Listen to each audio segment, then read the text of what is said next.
For a franchise like Detroit, everything about this run feels bigger than basketball.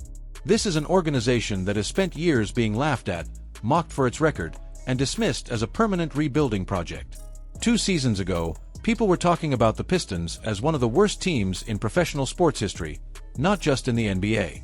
Empty seats, endless losing streaks, constant questions about direction and identity. There was no fear in facing Detroit. They were a stop on the schedule, a night to rest starters, a guaranteed win for contenders. That is what makes this transformation so stunning. Now every possession against them feels like a war. Opponents walk into Little Caesars Arena knowing that nothing will come easy.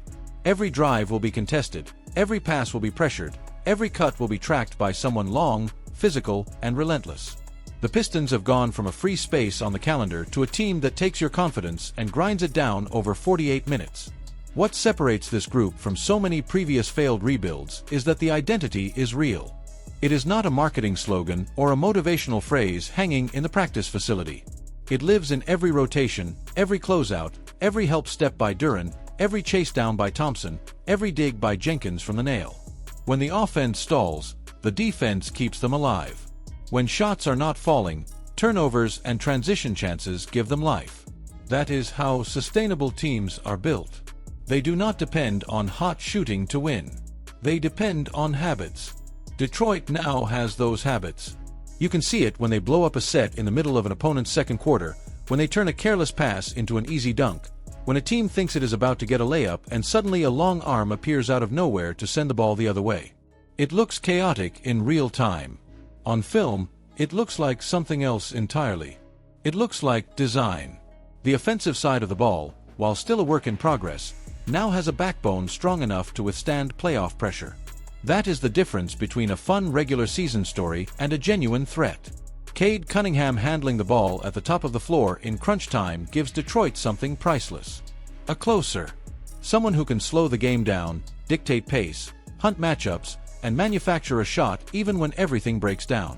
There is a calmness to the way he operates now that young stars rarely have. He is not rushing. He is not forcing. He is reading and punishing.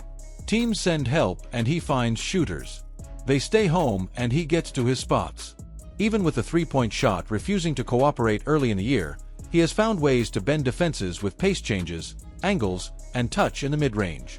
If that outside shot returns to form, the entire geometry of the floor changes, and the Pistons become almost impossible to guard for long stretches. Then there is Jalen Duren, who might be the single biggest factor in raising their long-term ceiling. The league has seen athletic bigs before. Rim runners, lob threats, energy guys. They pop up every year. But this is different. Duren already affects games like a seasoned veteran on both ends of the floor, and he is still in his early 20s. He punishes smaller defenders, finishes through contact, and has started to make reads on the short roll that only a handful of big men in the league can consistently make. When he catches the ball around the free throw line in 2-on-1 situations, he no longer panics or picks up his dribble early. He takes one strong step, forces the defense to commit, and makes the right decision. That is what separates a raw athlete from an offensive engine at the center position. Combine that with elite rebounding and rim protection, and suddenly Detroit does not just have a starting center. They have a franchise big who can anchor both sides of the floor. The most terrifying part for the rest of the league is that Detroit's core is barely scratching the surface of what it can become. Ausar Thompson still has massive room to grow offensively. His jumper is not where it needs to be, but he already impacts games like a winning player. Once that shot stabilizes, defenses will no longer be able to cheat off him and clog driving lanes for Cade and Duren. Jaden Ivey has not even fully entered the story this season, and he brings an entirely different kind of pressure with his burst and rim attacks. Tobias Harris, when fully integrated, gives them a reliable veteran scorer who can space the floor, attack mismatches, and take scoring pressure off the young core on nights when shots are not falling.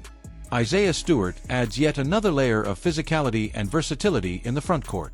This team is winning at an elite level without ever having its full rotation available. That should concern everyone in the East. Skeptics will point to sample size. They will mention that hot starts can fade, that scouting reports tighten, that film rooms across the league are dissecting every pet action Detroit is running. And there is truth in that. Sustaining success in the NBA is harder than achieving it for a few weeks. The schedule will harden. Travel will wear them down. Teams will test the weak spots in the offense over and over again. But what the Pistons have built translates beyond one stretch of games or one favorable run. Defense travels. Effort travels.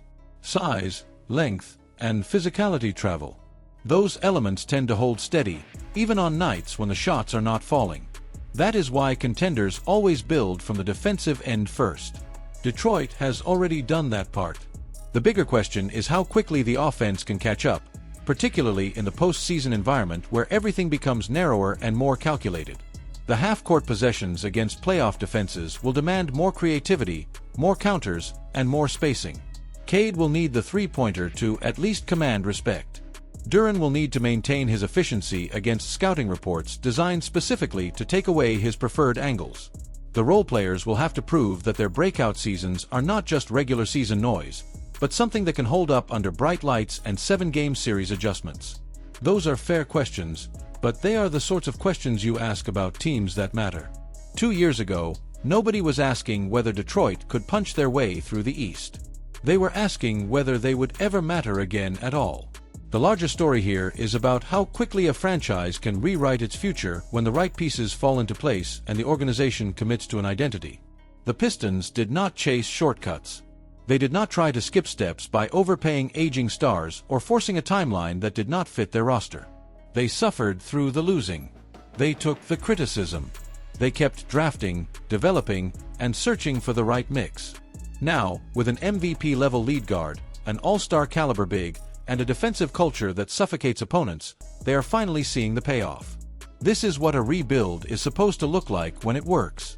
If Cade's shot returns and Duren keeps climbing, if the supporting cast continues to hit threes, defend, and play within themselves, if health finally cooperates and this team gets to see its full version on the court, then the question around Detroit will shift from whether they are for real to how far they can go. Are they a tough out in the first round, a dark horse conference finalist, or something even more dangerous? With the Eastern Conference in flux and several traditional powers dealing with injuries, aging rosters, or internal turmoil, there is a real lane open for a young, hungry, defensive-minded group like this to crash the party earlier than expected. So now it is your turn. Do you think the Pistons are truly ready to become a top-tier contender in the East, or is this just the beginning of a longer climb toward greatness? Can Cade Cunningham and Jalen Duren actually lead this team into the championship conversation within the next few years? And which role player on this roster do you believe is the real X factor for Detroit's future? Let me know your thoughts in the comments. Make sure to hit like if you enjoyed this deep dive, and subscribe to the channel so you do not miss any of the breakdowns on the teams and players that are quietly taking over the league.